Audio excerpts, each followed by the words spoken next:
You're listening to Cards to the Moon, a podcast about trading cards from both a collector and investor perspective.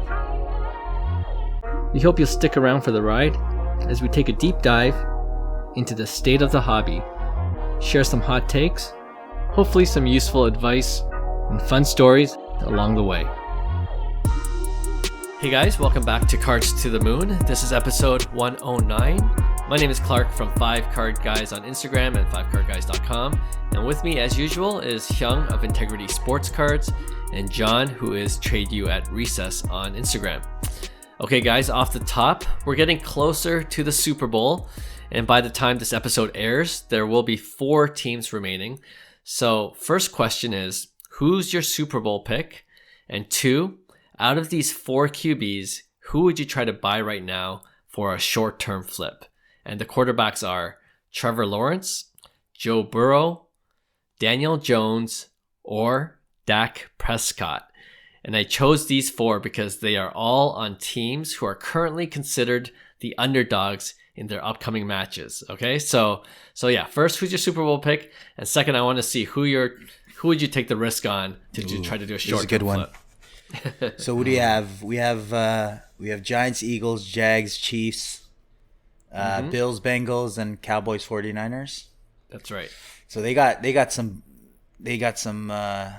tough challenges ahead of them. Everyone, all the underdogs. Yeah, they do. So what's more likely? This is interesting. I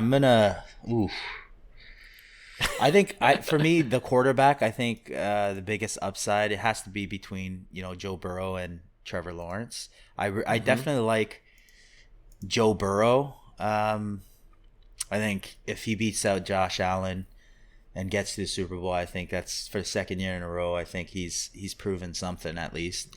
Yeah. Whereas if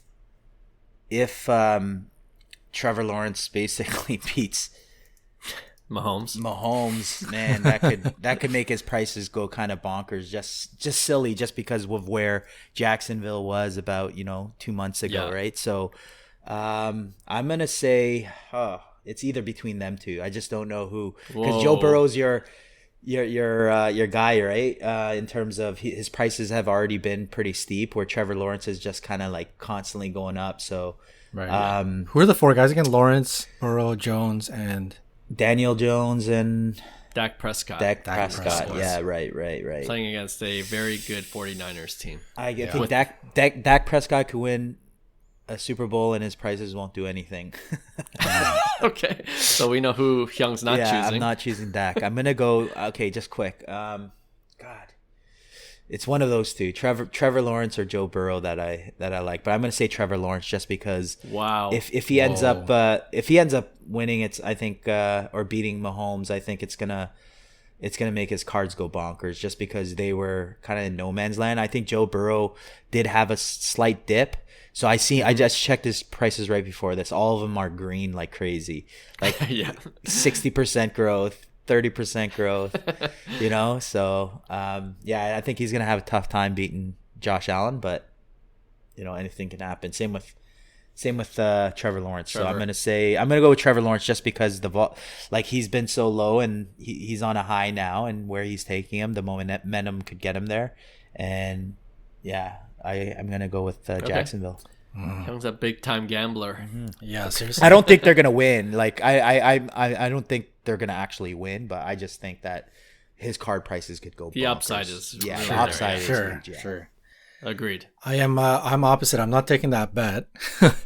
I think Trevor Lawrence. If you happen to have Trevor Lawrence or Daniel Jones right now, it's a sell. Like, you sell as quickly as possible. And for Trevor Lawrence, it has nothing to do with his actual skill. I think everyone's kind of seeing what he's made of, but he's still in that hype stage, similar to Joe Burrow in the last couple of runs. So I think this is the time to get off of T-Law and get back to him later if you really like him that much. But so for me, Jones, Lawrence out of the question, and that leaves us with Dak or Joe Burrow. I think I'm kind of in agreement where Dak is kind of stuck in no man's land now. He's past the hype.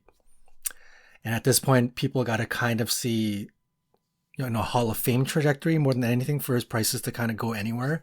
Obviously, a Super Bowl win would help, but I'm with Hyung. Even a Super Bowl win, I don't know how crazy that would make his prices, so I'm going to be off Dak. So it just leaves me with the one.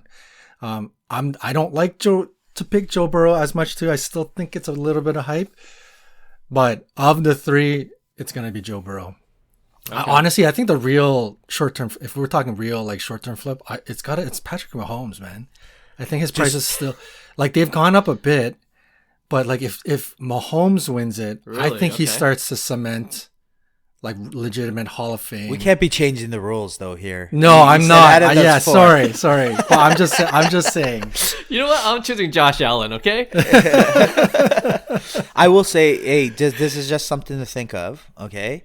Trevor Lawrence's XRC Prizm. So his XRC, his 2021 PSE 10, last sold for $900. Oh, so that's so good. Wow. Yeah, so I feel like it's still cheap. So that's why I was saying Trevor Lawrence. Like I just don't think his prices are that hyped up to Joe Burrow. So it was more of that line thinking. Right. Wow. That makes sense. The card prices, Mm-hmm. I'm surprised with that XRC. Holy smokes. All his prices are cheap. All his base stuff is under 100. So there's opportunity there, I think. Okay. Yeah, you know what? I had a lot of time to think about this, so I'm just gonna say I'm going with Joe Burrow. I think he's probably the safest out of the four, in my opinion. Just for even beyond short term, just say he loses. I think he's got the potential to come back next year too, right? So I'm gonna be safe. I definitely agree. Trevor Lawrence has the highest upside, especially if he gets to the Super Bowl. Just if he gets to the Super Bowl final, he doesn't even have to win. The prices are gonna start to trend upwards right away, right? So, but I'm like John too. Like if I have T-Law, if I have Daniel Jones, it's already up on eBay. You know what I mean? So I'm selling right away. So I'm going to go with Joe Burrow. All right, Super Bowl picks then. Ooh. Wait, so are we picking Super Bowl out of these four guys? Or just in general? Yeah, just the remaining 8 teams, and you could be wrong by the time this airs. Yeah. Right, that's right. Yeah, that's true. We got to go. I don't think Joe Burrow is going to pass Josh Allen, so I think I like Josh Allen's route. Yeah, I'm going to go Josh Allen in the Bills. The Bills are going to go all the way? Yes. Wow. Okay, that'll be fun for us too. Yeah. Buffalo. John? I don't know how much I believe in this, and this is boring, but I like to root for Patrick Mahomes, so I'm picking Patrick Mahomes and the Chiefs. Yeah. I actually am kind of nervous about the Bills. Like, they started the season so well, and they're kind of coasting now, right? And I think in playoffs, anything could happen, right? We've seen it with the Chargers. I'm glad I sold my Justin Herbert card 2-3 weeks ago, right? So I was regretting selling Herbert the first half, and I'm like, oh, I should have kept it. I sold one too. and then I saw the final score. I'm like, yeah, exactly, right? Yeah. So so anything could happen. I think the Bengals actually have a decent shot to get by. But I'm going with John. I'm going with the uber safe bet. I think Mahomes, he's gonna cement his I don't want to say legacy because his career is still so young. It's crazy how much he's accomplished already, but I think he'll get his second Super Bowl this year. I mean, that would be huge because he's still super young, and if he does win another Super Bowl, it proves that he is the guy. He is the next Brady, right? I love Mahomes. So yeah, another one of those things. Like I think in the last show we talked about. We'll see how right we were with the Mickey Mantle final sale. I think football we historically don't have the greatest record either, but I hope one of us is right for the Super Bowl pick. Watch it be like Jaguars. Watch it be like Trevor Lawrence goes all the way or something crazy like that. But yeah, it'll be fun. It'll be fun to watch the Super Bowl this year. Okay, let's move on now to hobby headlines. So today I want to talk about alternative ways to find good sports card deals other than trying to snipe on eBay, which frankly is getting harder to do these days, I find. We kind of discussed this in a past episode long ago, but I thought we could revisit it because for starters, we have a bunch of new listeners to the pod. So they might have missed that one episode we did probably a year ago. And I think there are a few more opportunities, I think, where good deals can potentially be had. So I can start things off, and I want to mention first the new weekly auction and marketplace that Golden just launched this past week. I know some people hate Golden, but my point here is that whenever there's a new platform or service that's launched, there's always opportunities, right? And usually it comes with promotions at the beginning that are appealing to the buyer just to get the platform and service launched. So for Golden, their marketplace, which is essentially trying to compete with eBay now, they currently charge as a promo an 8.3% fee regardless of the value of the card that you sell. Okay, so that's compared to what, 12 to 13% on eBay, I think, right? But after the promo ends, I believe you pay similar to what eBay charges you for items or cards valued at $2,500 to $5,000. Anything less, you actually pay more, and for higher ticket cards, you pay a little less. So that's their kind of fee structure after this promo. I'm not sure how long it lasts. So check out their marketplace to see if there's any card that you like. The one thing I'll quickly add is that with new marketplaces, the selection might not be the greatest from the beginning, so just be aware of that. And I like their weekly auctions they added as well on Golden, because it's just like they're competing with PWCC here.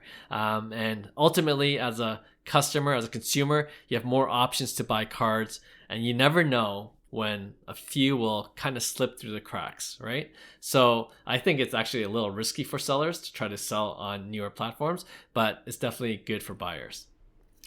For sure. Yeah. No, I'm a eBay classic guy. I cannot, I just think it's more of a how comforting it is to be able to get access to whatever card you're looking for with comps. Sure. After doing it for like many years, you're just like, that's your kind of go-to. eBay's kind of like obviously on the front of my home screen on my phone, because it's like literally fingertip access.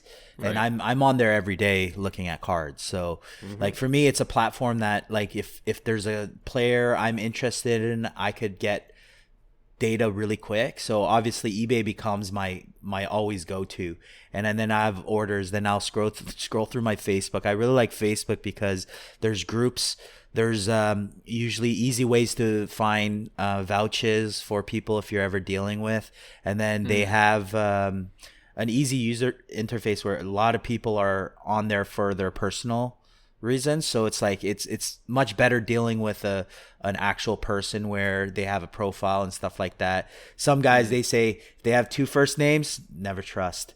You never trust a guy with two first names. And then so obviously you have scammers like that. But I bring it up on the podcast frequently. I always have to give a shout out to Blowout Forums, the OG. Right. That's where the real hobbyists stay, and everybody always tells me, hey, keep it down, don't invite new people here, because they don't want to snipe the deals there, because I think they have a marketplace that they probably have a couple pages worth of new listings every day. So it's a good way to kind of check if any deals are put out there, because I feel like the hobby world, that's more of the hobby world, not the flipping world. So you got a lot of guys, like I said, I bought my Manny Machado lot from Blowout, and the guy says he doesn't grade, and like I called BS on him obviously, but he was absolutely right. Like he gave me some actually like really nice cards, right? So I like Blowout Forums in that sense. I used to be a big Instagram guy too.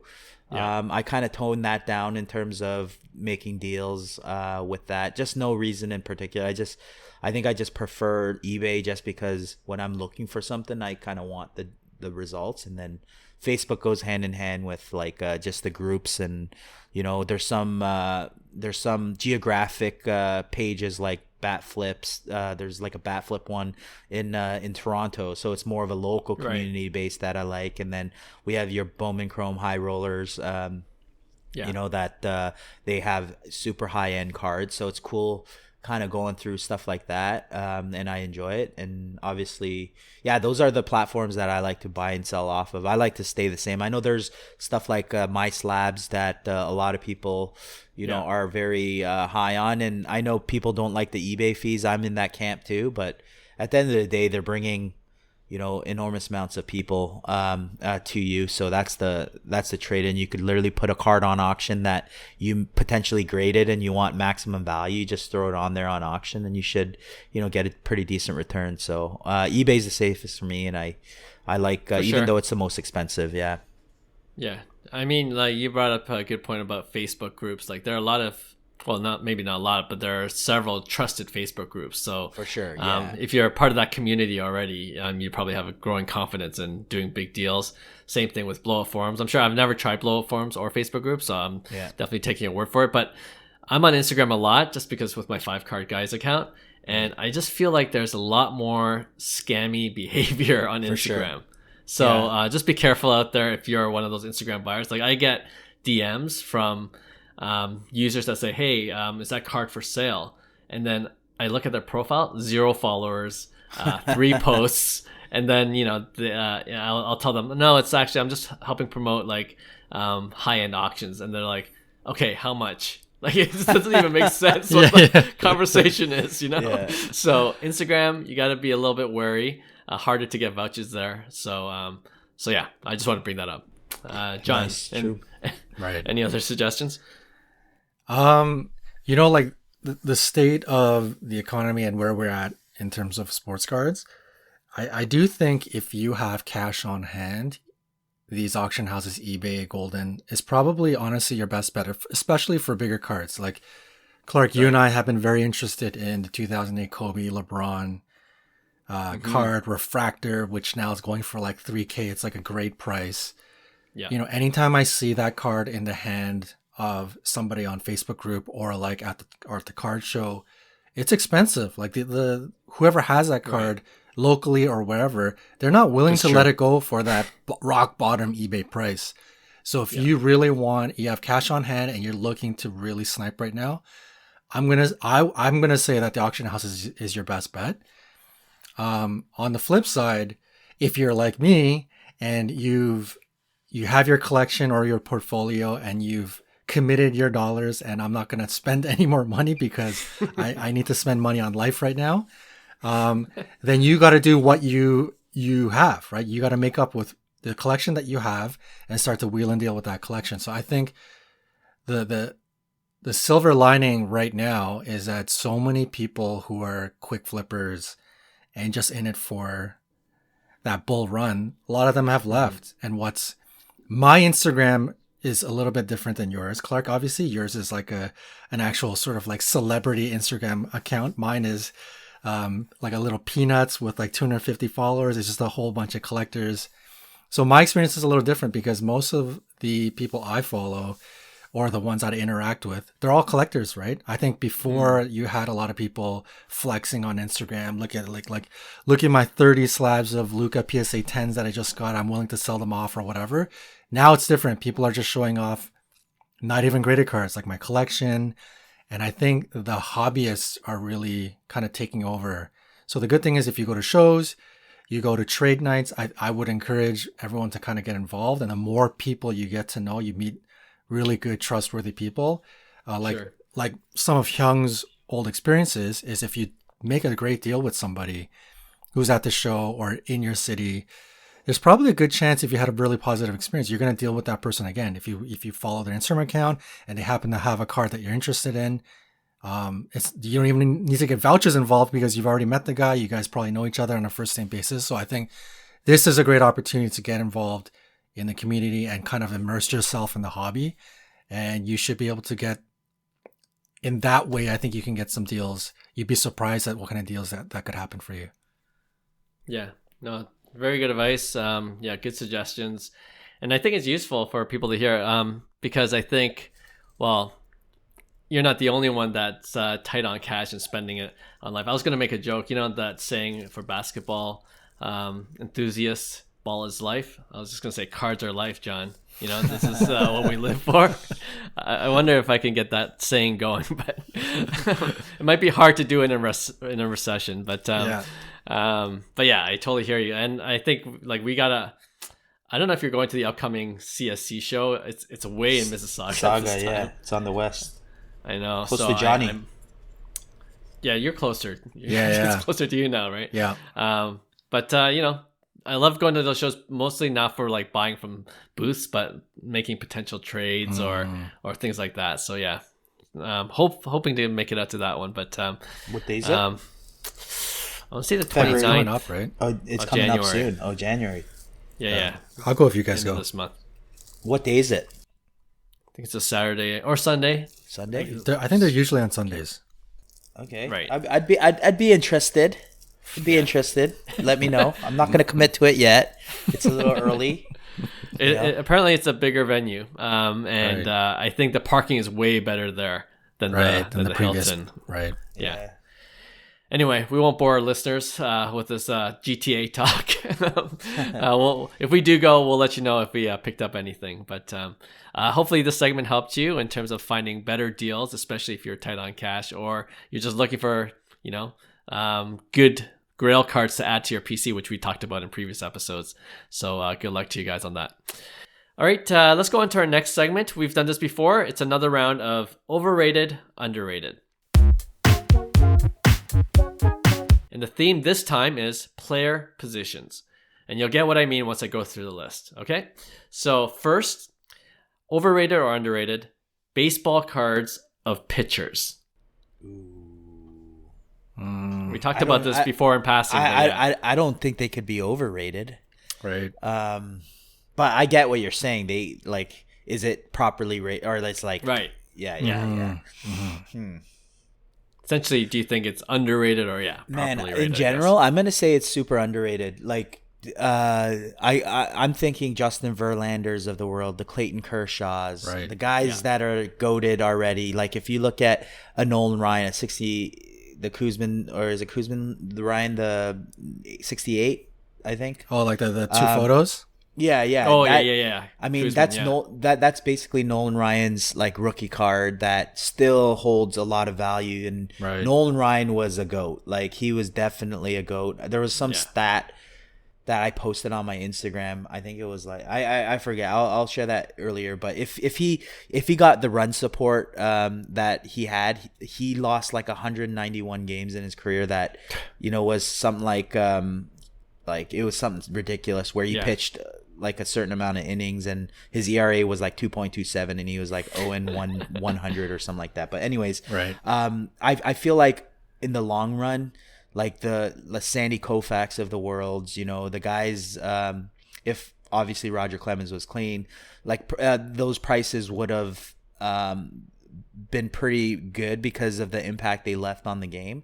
So I feel like they're super underrated in this sense, especially the modern pitchers, because the scare is the longevity. But guys like Justin Verlander, honestly, like one of the best in the game. Clayton Kershaw, one of the best in the game ever. So like, to me, those prices are still affordable. So I'm still confused at why they are. And I think there's going to be a point in time where people are like, you know what, way too cheap. I'm in on Verlander. So I'm going to say underrated for pitchers. Yeah. I agree. Everything that Hyung said. I mean, they're not overrated, so they have to be underrated. And I mean, if you just look at to the trajectory of the current pitchers, like Hyung just pointed out, that are headed to the Hall of Fame and their pricing, certainly underrated. So it's an easy one. I wanted to make a case for overrated, mostly because I'm looking at like the pitching prospects, right? And but I can't make that case because even now those pitching prospects get no love. You know what I mean? Like when we open a hobby box, we're like, oh, we got a pitcher. It's like, the value isn't there. Everybody says like, damn it, a pitcher. Yeah, exactly, right? So even like, pitching, and one of the cases I was going to make is like with the game, it's changed a lot. You don't see guys going 9 innings anymore, right? Like they get pulled at 5 innings, 6 innings maybe, right? So unless you're an elite starter, I guess, right? It's just like that's just the way the game is played now. Maybe it'll change in the future. I hope it does, but even with that, like they're still super underrated if you just look at the value of pitchers in general. Starting with the Verlanders, like you mentioned, and even the pitching prospects. It's just kind of a little crazy. Okay, let's go to baseball cards of catchers. We talked about this before too. You think they're overrated or underrated? I'm gonna say, man, I mean, you could make an argument that they're all underrated, but I'm gonna say overrated for catchers. Here's why. I mean, we invest in catchers all the time in modern cards. Like you have the Adley Rutschman, you have who's Francisco Alvarez now, and right. But look at previous catchers that made the Hall of Fame. I have a list of 19 total. The biggest names, obviously, Johnny Bench, Yogi Berra, even Roy Campanella, like old school, Gary Carter, and then Carlton Fisk, and I'm skipping a lot of guys like you guys won't even know, like Bill Dickey, Josh Gibson, Rick Farrell. Ivan Rodriguez, he was a guy that I loved. I don't even remember anybody searching Pudge's rookie cards. Mike Piazza, these guys are legends, but absolutely still no love. So for me, it doesn't matter if they're Hall of Famers or not. They're not going to get any love, period. So I'm going to make the argument that catchers are overrated, but I truly believe that they are underrated in the hobby. But I'm going to say they're overrated just because there's not a lot of big name catchers in the Hall of Fame that would have said that you made a sound investment. And the only ones are the really old school guys like Yogi Berra, and Johnny Bench. That I would say that is actually a good investment. No one's buying Carlton Fisks. No one's buying Pudge Rodriguez. No one's buying Mike Piazza. So, yeah, I'm going to go that. Okay. I can see where we're going with this because it's kind of like, and I'm sure this is coming up, but like hockey goalies and stuff like that. Just things,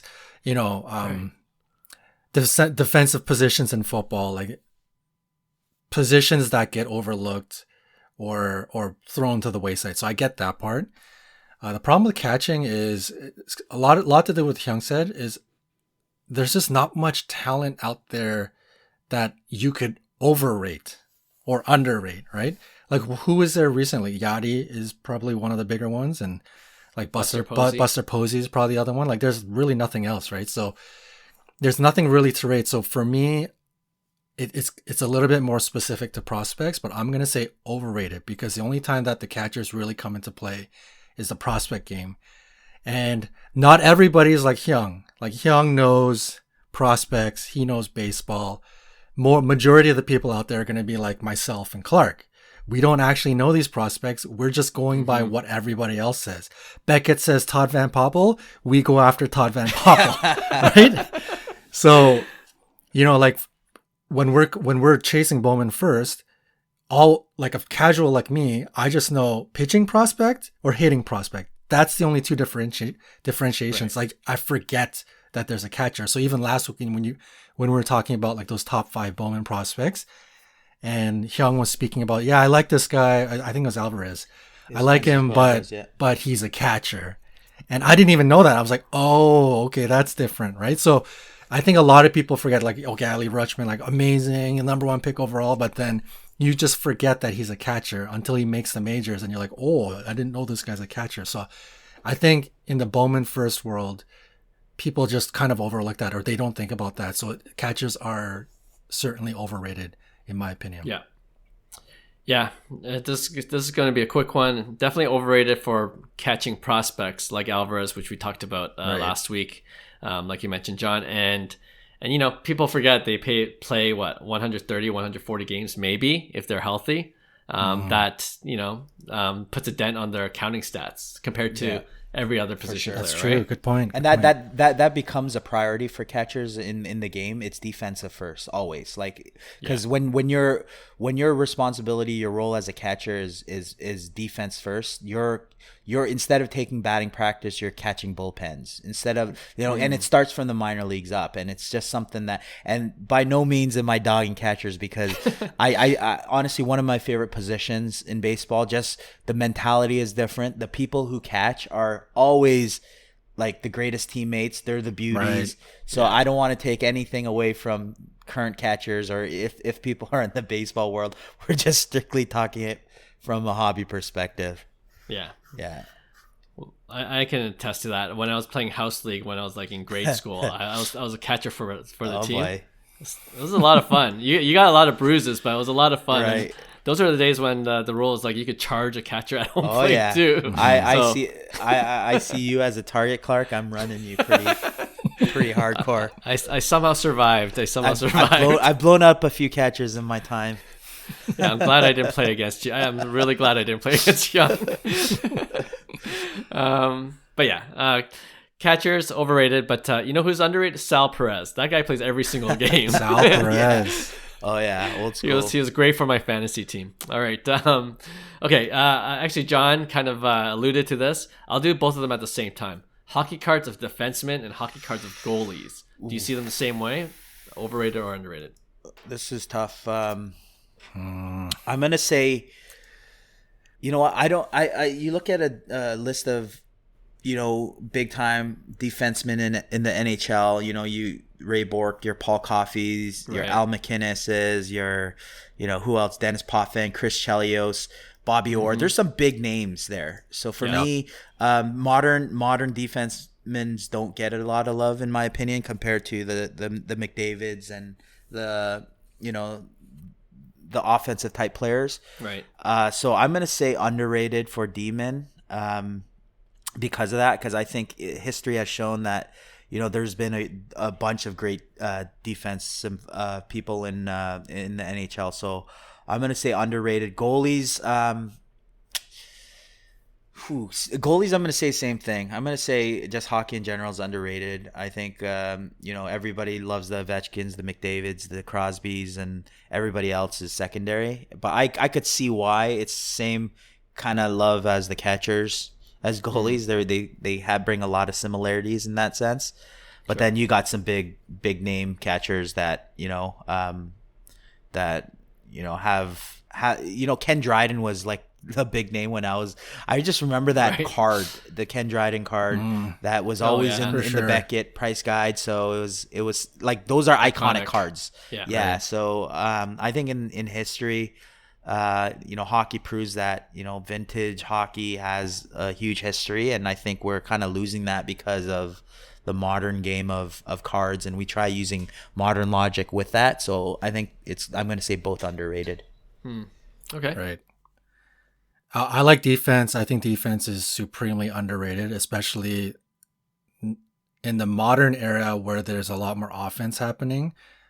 You're seeing it happen more and more often, where defensemen are producing highlight reel goals and plays and being in the forefront of conversation, like Cale Makar.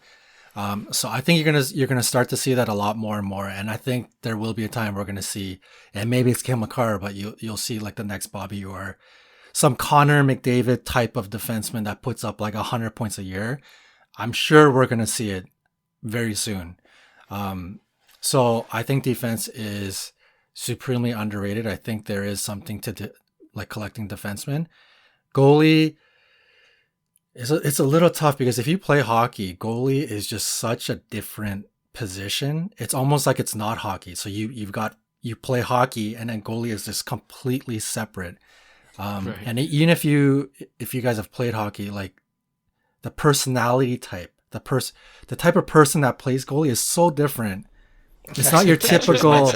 It's not your typical hockey guy, right? Like a lot of goalies, no offense to a lot of goalies out there, but they're not like the jock, type. They're a little bit, probably a little bit more on the quiet side, a little bit nerdier. Like it's a completely different beast. All the respect to them, But I think in that way, if you play hockey or if you play a position forward or defense, it's hard to like relate to the goalie somewhat. So even if you watch somebody awesome like Carey Price, oh, he made a great save, oh, he's got a .935 save percentage, he might win the Vezina. It's all amazing, but it's just one of those things that like, is that sex appeal there? Because like it's hard to relate to that. Is that cool? I don't know. Is that amazing? I'm not sure, right? So, and it gets even worse for a casual because you're just like, oh yeah, I guess that's kind of cool. I don't know. So it's tough to say. I want to say because goalies bring back such great memories in terms of collecting, like Hyung said, like a Ken Dry, Patrick Waugh, like one of the most iconic 80s cards out there. So it's hard, I think, because it's not overrated or underrated, but I'm still gonna after all that is said, I think I'm still gonna say underrated because it's just hockey in general. I think is underrated, but goalie's like tricky one for me, and I'm close to. I'm like right in the middle. Okay, that's a classic John answer. I know. It's all pointing towards overrated, and it's like but it's underrated. But you know, I followed you because you know we all kind of grew up in the same era of hockey, and you know like Curtis Joseph was the guy, you know, and even Felix Potvin. If you were a Leafs fan, like Felix Potvin. You rooted for the goalie, like you know Ed Belfour, like those guys I will never forget, right? But in this more modern game, where the goal scoring can get really high, like who pays for it? Is goalies too, right? You know, not the defensemen, the goalies. And you know, like even if you play fantasy for the last few years, honestly, like why would you ever draft the goalie high? Because you just don't know what kind of year you're gonna have. Yeah, 100%. Yeah, right. So like it's so I think defensemen are underrated for all the reasons you guys mentioned, but goalie in today's game, I think they're pretty overrated, just because the game's changed and just the value, long-term value, even mid-term value is not there. You know, for whatever the price is, even though they're probably cheap. And yeah, and you know, when you're saying like goalies have a different personality, that just reminded me of like I had to Google his name, Ilya Berzgalov. Remember that guy? Yeah. Wow, how do you remember him? You know why? Because the interview, that one famous interview where the reporter's like, "Are you scared of anything? Thinking about hockey?" He's like, "I'm only afraid of bears in the forest." Like, I'm like, yeah, that's a goalie. Yeah. But yeah, anyway. All right, we'll finish this segment with football cards. Football cards of wide receivers, and you could throw in running backs, you know, anyone but QBs. Obviously, do you think that wide receivers or running backs are overrated or underrated? Oh man. I'm gonna say underrated, to be honest, because I feel like for wide receivers or both? Oh yeah, for running backs and wide receivers, okay. I think just they're offensive players. Quarterbacks obviously get only the love, so I think there's definitely room, I think, in that sense, because there are some big time names in the running back and wide receiver side that, you know, are fan favorites at the end of the day. And I just think they're super underrated based on value and price. And it goes with kind of like this whole list that you mentioned, right? Is like, I don't really see the argument of necessarily overrated. I could see that there's an argument that prices aren't great for those type of players. Like, they get absolutely no love and no stability in terms of, you know, price action. It's all quarterbacks in football, and it might not change. That's why it might be overrated, because it might not change. I don't know if that will change, right? But I think it should, because I think they they're offensive players, so I don't see why not. Yeah. I hear you. Underrated for me too. I really want to have a football guy on with some history, because I collected back in the day and I watched football when I was a lot younger, a lot more. And I don't know where in the hobby it changed to quarterbacks only having value, because I remember back in the day, like, everyone would collect, like, you're going after Emmitt Smith, Bo Jackson, come on, Barry Sanders. That was like all time. You know, you're looking at Randy Moss. Even like Marvin Harrison, like smaller guys were popular, right? And at some point, and I don't know, this is where I want some sort of sports card historian to come and let me know what happened. but it just went all to the wayside, and it's only quarterbacks. And it made it even worse because all these flippers came into the game, and then it highlighted the quarterback play even more. So much to the point where any wide receiver or anything else other than quarterback is like, it means nothing, right? So I'm going to say underrated, but it's kind of turned into one of those hobby logics. Like, why is it underrated, and is it ever going to turn around? I don't know, but just on my personal collecting history and what I know about football cards, like I think it's underrated big time. Yeah, I'm going to agree with you guys with wide receivers. I think they're really underrated. I know where you're going with this one, with the injury. Yeah, exactly. So with running backs, like, they are just one serious injury away from just being irrelevant. Right. Unfortunately, that's the truth of the matter. Good point. And running backs do get some love, I think. Like Jim the Brown. elite ones. Right. Yeah. But even like in the modern game, like when Ezekiel Elliott came out, like, he got a lot of love, and his cards were pretty, they were up there for his high end ones. And now it's like, the backup running back could be the next star just by the primary running back getting injured. Right. So, and you just never know when it's going to end.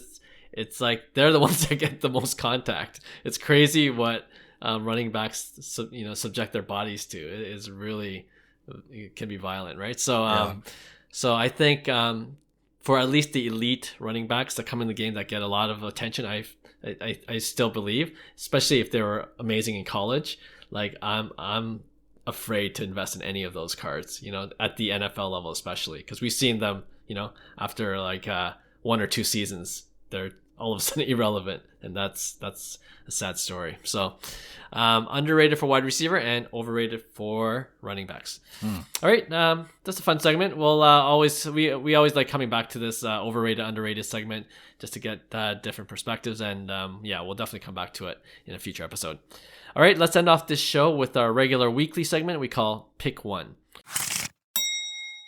And if you're a first-time listener, or if you're new to the pod, this is when each of us, we put up 2 cards or 2 sets, and we debate which one we would rather invest in, or which statement we agree more on. So, Hyung, do you want to start things off as usual? Sure. I'm gonna stick with baseball and prospecting. I really like a couple of prospects that are kind of in the game right now, young prospects that are, and we talked a bit about him with his cards blowing up a bit. Jasson Chourio, the 18-year-old stud who was in Double-A this year with Milwaukee Brewers. He's 19 years old now, but he has a chance to be in Milwaukee this year. Whether that happens, I don't know if that's going to happen or not because he's super young, but I'm going to go with a refractor 2022 Bowman Chrome PSA 10 auto out of $4.99. The last couple sold for $12.75 and $12.50 versus Jasson Dominguez, the other New York Yankee stud who has huge upside. So you have the Yankee uniform versus the Milwaukee Brewers uniform, which is huge. But Jasson Dominguez, 2020 Bowman Chrome. So he too is 18, turning 19. He'll probably be in Double-A next year. So just a bit behind Jasson Chourio in terms of his development. But his PSA 10 auto refractor sold for $14.59, so $1,500.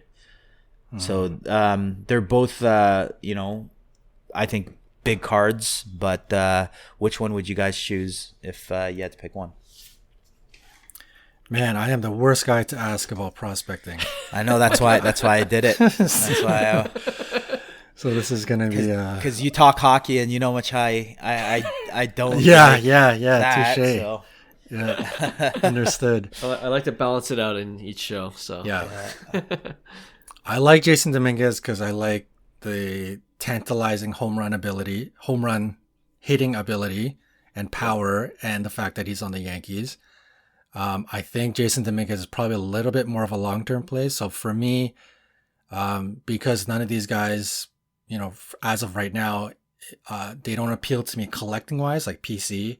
I don't know them, and I'm not necessarily rooting for them. So if I were to purchase these, it would be for more of a quicker flip.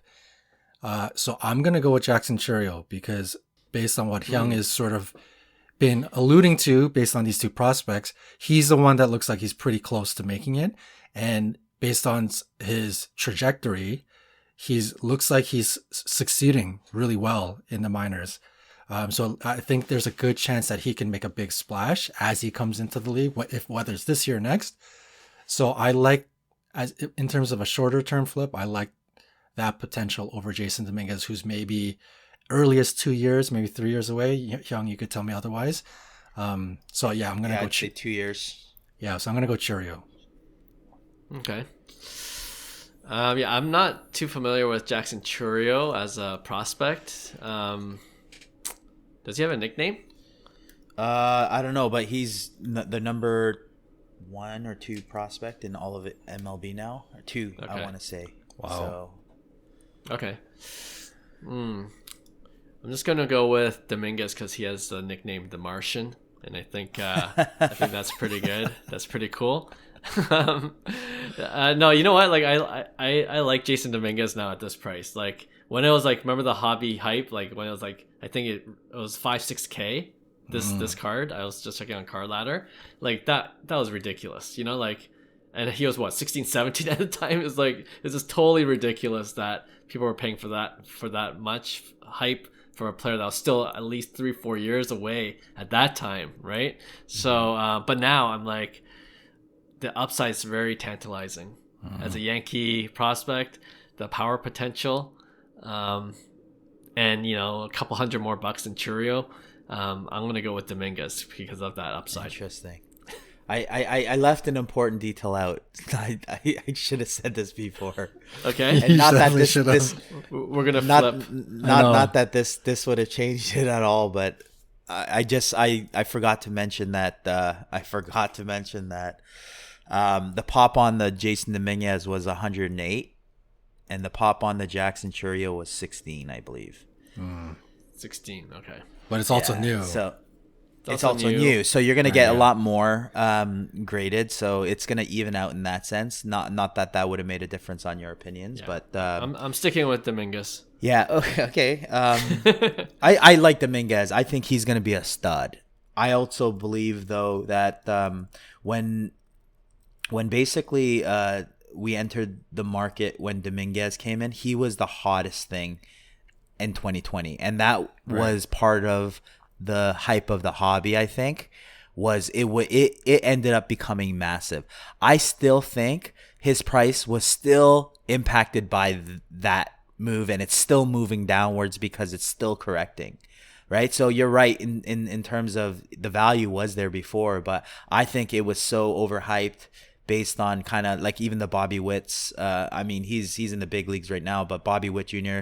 and Anthony Volpe were both in that same set. So I think based on that, I think Jackson Chourio right now is the better ball player because he's obviously the number 2 prospect in baseball. And for me, it's like if he makes the big leagues as a 19-year-old, I think you're potentially talking the same category as the Julio Rodriguez, the Mike Trouts, that type of player in terms of like early entrance. What type of impact is he going to have? Is he going to hit 20, 30 home runs as a teenager in the big leagues? Whereas Jasson Dominguez, I feel like he's going to have a lot slower approach. There's a lot more development needed in that, but he's going to be a young prospect that I don't know if he's going to be a 30 home run guy, for instance, right? He could be more closer to a Wander Franco type. He obviously a lot stronger, but he might be a 20 home run guy. Whereas Chourio, I think I really like what I see and what he brings kind of to the table. So I'm gonna say Chourio based on his prices and the pop count. He hit 20 home runs as an 18-year-old kid last year in the minors, and I think that power number is gonna continually go up as he matures. So he's a 60 power in terms of his MLB grade, and he runs he's a 70 runner, so he could hit for power and run like no other. So I'm gonna go Jackson Chourio. Yeah. Yes. All right, I'm going with Jackson Chourio too. I don't want to be on record if he's the next Trout. It's like, yeah, this guy Clark went and then he absolutely flops, right? And Dominguez flops. Yeah. This will be the worst. I'm gonna just delete this episode if that ever happens. Where's episode 109? It's not about being right. It's about speaking from the heart. True. Because the intention was there. Yeah, I'll just use it for the dead wrong segment. You're right. All right, good one, okay. Johnny. Yep. So I'm gonna go off the board with my 1v1. We're gonna go greater feeling. What's a greater feeling? Pulling a monster hit or sniping a grail card for a steal price? I like this. This is a good one. I like it. Yeah. Kind of like both. Yeah. I know. I'll go first because you know what? I'm going to go with the one that's super rare for me, which is pulling a monster hit. So it's one of those things like, the more rare the opportunity is, and when it happens, you just appreciate it that much more. And, like eBay sniping it feels good. Don't get me wrong. I love it. When you get that good deal, it gives you like that, dopamine rush, like that high. But nothing like pulling a monster hit. Absolutely. Yeah. So that's my choice.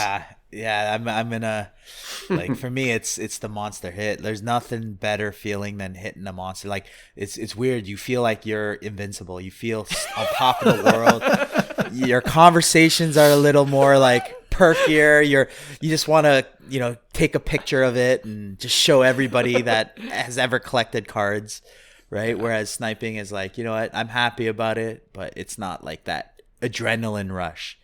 Right. Yeah. Like I think every time I pull a monster, I take a picture. First thing I do is take a picture. Look what I pulled.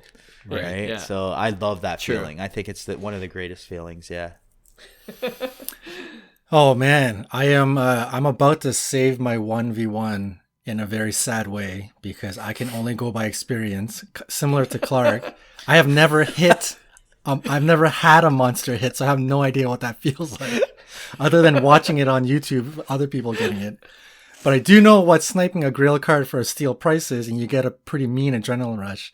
So sadly, that's the only experience I have. So I'm gonna go with sniping a grail card for a steal price. That's fair. Nice. That's fair. It's all relative too. So yeah. No, I always love John's 1v1s. Very creative. It's very creative. All right, I'm going to go back to my old, boring 1v1s. Actually, this is a little bit interesting because I want to see where you guys are at. My pick one is Cade Cunningham, 2021 Blue Prizm color match, number to 199, of course. His rookie card, PSA 10, versus the iconic Ken Griffey Jr. 1989 Upper Deck rookie card. You guys all know what it is, PSA 10. And they both go around for $1,800 now. I also wanted to bring this up because I'm working on a 5-Card Guys video highlighting the Ken Griffey Jr. 1989 Upper Deck card. So look for that next week. Nice. So that's a shameless promotion right there. But I wanted to see which one are you going for, the newer one or the older, more iconic card? I'm going older iconic card for sure. Like there's no doubt in my mind that Griffey, and I've done well in Griffey in this market too. Like I remember I was buying those PSA 10s for like $600, and the 89 Griffey Upper Deck, and I did really well with them. I ended up selling at the peak. I wouldn't say at the peak, but it was over, I believe, 25 at the time, and I just loved the card. There was hesitation in me to not even sell it because it was such an iconic card. But then it's easy to get your hands on, which is the kind of like the downside. So it's not as rare as the Cade Cunningham. Right. So I see that. But like for me, it's like it's a no brainer. It's not. I'm not sold on Cade Cunningham, to be honest. I'm not a huge fan of Cade Cunningham. Okay. So I'm gonna go Griffey in this sense. I think Griffey's so underrated, man. Yeah, I forgot to do what you did. Pop count for. I would imagine it'd be similar to the Jasson Dominguez, right? It's like almost. Well, the Ken Griffey, you already know the pop count for PSA 10 is 4,100. Right. Yeah. And then the pop count for the blue number to 199 obviously is going to be much lower at 10 right now. But that could go up, and also like in the video while I was researching for the Ken Griffey Upper Deck card for the video, there's over 96,000 graded. So Wow. 4,000 is a 4% gem rate. Right, So that's what makes it rare. But right. that's just And background the most printed card ever. Yeah. And most printed card ever, and it's crazy that like the most graded card by PSA ever is that card, 1989. Right. And then the second most graded card, which will be in the video as well, I'm giving you guys Zion? spoilers, is the 1989 Ken Griffey Jr. tops traded. The third most graded card by PSA is Luka. the 1989 It's all old. Fleer Ken Griffey Jr. No Ken Griffey Jr. holds way. all three top baseball card spot. There's a Pokemon Right. in there, but for baseball cards, sports cards, Ken Griffey That's holds the top crazy. three. Yeah. That's Wow. Did not know that. So anyway, just fun It's information for good you. display. Yeah. Oh, this is a good one, Clark. It's making me think. So you know me, Cade Cunningham, he's still in that sort of hype phase, although he got injured and a lot of that has simmered, which is probably a good thing for people that want to go after him. On the flip side, Ken Griffey, I mean, this is should be a no-brainer for PC or whatever, right? Ken Griffey, like that card is top 5 all-time iconic. It is an important piece of history. It's just one of those cards, right? But I think when you think about this a lot deeper, it kind of goes along with Hyung kind of touched on it, how like the availability of the Griffey. As important as that card is, I think like some of us old heads where we remember like it was the card that we chased. And I think when you first come back into the hobby, for most of us who left and came back, that's probably the first card that you look at to try to buy because that's your immediate memory, right? It was for me. But yeah, so let's say you buy it, and then it's been 2.5 years later since you returned to the hobby, and you're deep into it now. You got a big collection. You're going after Lucas. You're going after autographs, and that card usually for most people it kind of becomes like a bit expendable, like because you could probably get it back for like a pretty similar price.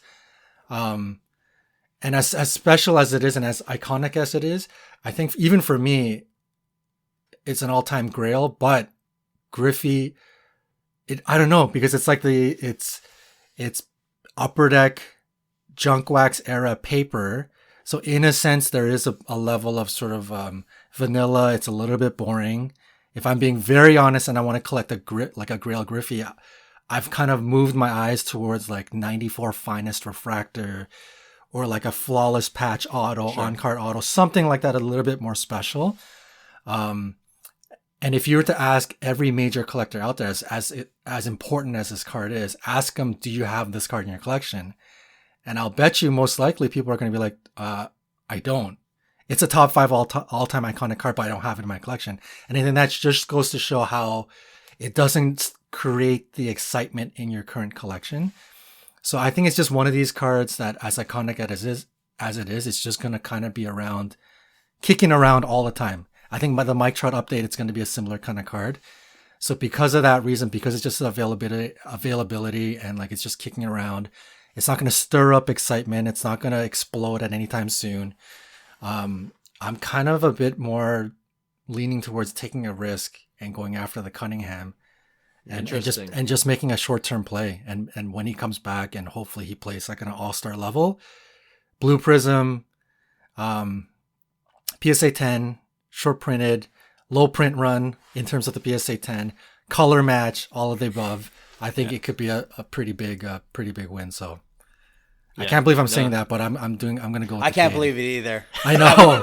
I don't think you'd ever do that. It's like blasphemy, but I don't know. Johnny always surprises. But you know what? Like, John does this to me occasionally. Like, makes me rethink my answer, like when I go last.